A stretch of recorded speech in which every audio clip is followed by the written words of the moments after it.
You know those moments when you feel tired, then immediately get irritated with yourself for it. Not disappointed. Not confused. Angry. As if exhaustion is something you should have prevented. As if being human proves something is wrong with you.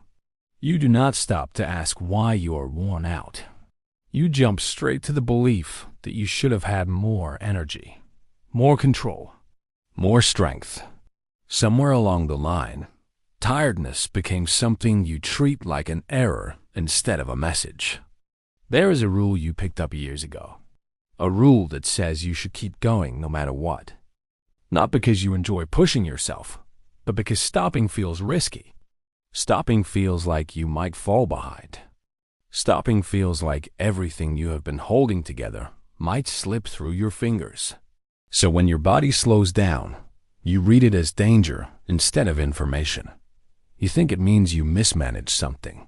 You think it means you should have been better prepared.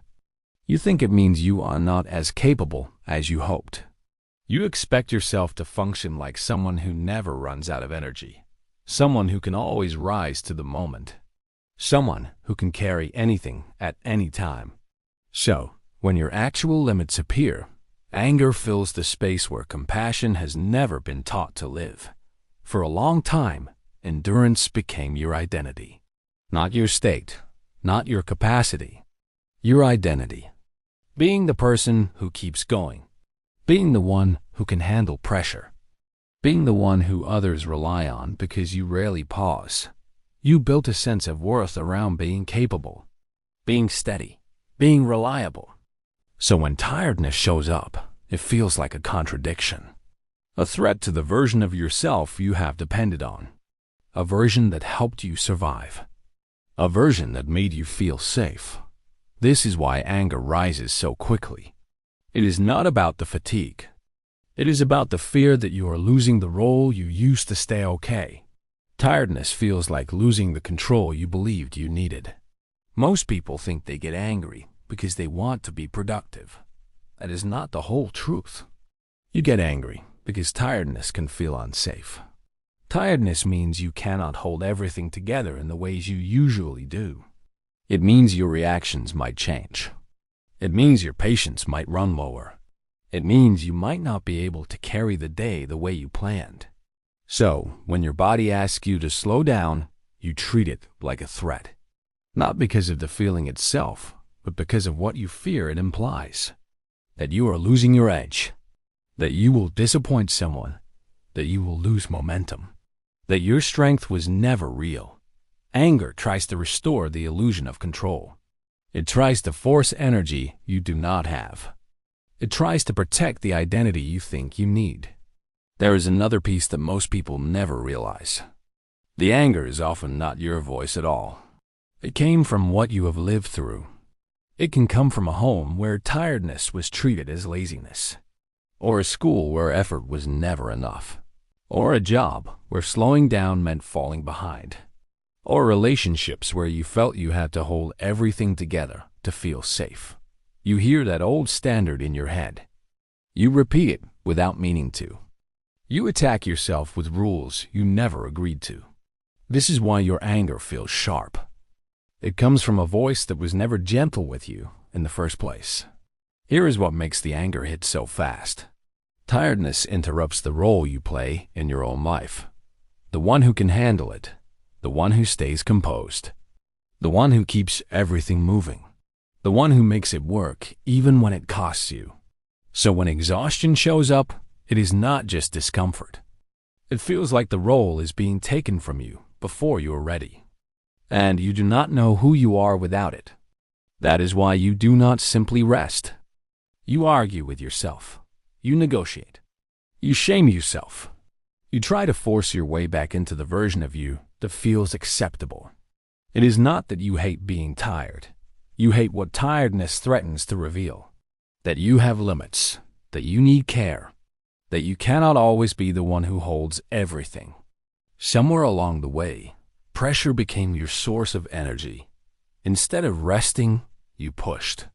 Instead of pausing, you attacked yourself. Instead of noticing your limits, you tried to overpower them. It worked for a while. Shame can push you for a moment. Self-blame can create a burst of urgency. Anger can make you move when nothing else can. But every time you use pressure as fuel, it drains something deeper. Your patience, your clarity, your sense of yourself. This is why you get angry at your own exhaustion. Your system learned that kindness means slowing down, and slowing down feels risky, so it reaches for pressure instead. There is a kind of exhaustion that does not come from what you did today.